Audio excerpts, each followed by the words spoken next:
झालेत आपले अप्रतिम चवीचे कढी पकोडे. नक्की करून बघा, सगळ्यांना आवडणार. आवडल्यास लाईक, कमेंट आणि सबस्क्राईब करायला विसरू नका फ्रेंड्स. Good evening friends. आज आपण बनवणार आहोत कढी पकोडे.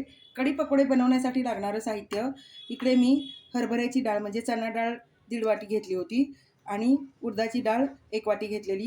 ती मी 1 तासभर भिजत ठेवलेली. तर आत्ता आपण ते दळायला मिक्सरमध्ये बारीक करून घेणार आहोत.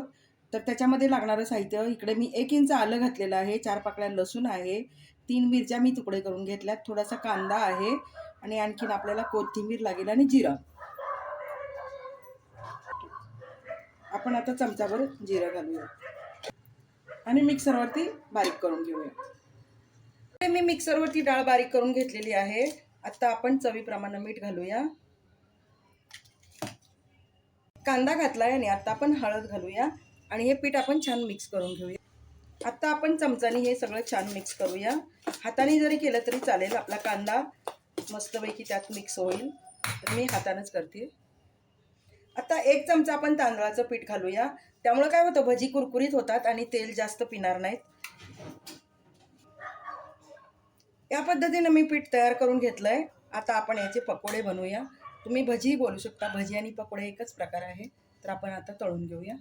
इकडे मी मिश्रण 2 ते 3 मिनटं फेटून घेतलेलं आहे आणि हे बघा, आपण आता याचे गोल असे पकोडे सोडणार आहोत. असं हातावरती मिश्रण घ्यायचं आणि आपण ह्याचे पकोडे सोडून देऊया. आता आपण सगळे पकोडे सोडून घेतलेले आहेत. उलटून घेऊया आणि छान सोनेरी कलरवरती कुरकुरीत शेकून घेऊया. आणि मी पकोड्यासोबत केलेली आहे ताकाची कढी. कढीसोबत पकोडे छान लागतात. आज मी कढी पकोडे हा मेनू माझा आहे. आता हे बघा, सगळे पकोडे छान करपूस तळून झालेले आहेत. मी काढून घेते. मस्तपैकी सोनेरी कलर आलेला आहे. तर आता आपण सगळे काढून घेऊया. हे बघा, मी तुम्हाला दाखवते किती छान पद्धतीने तयार झालेत. काढून घेऊया.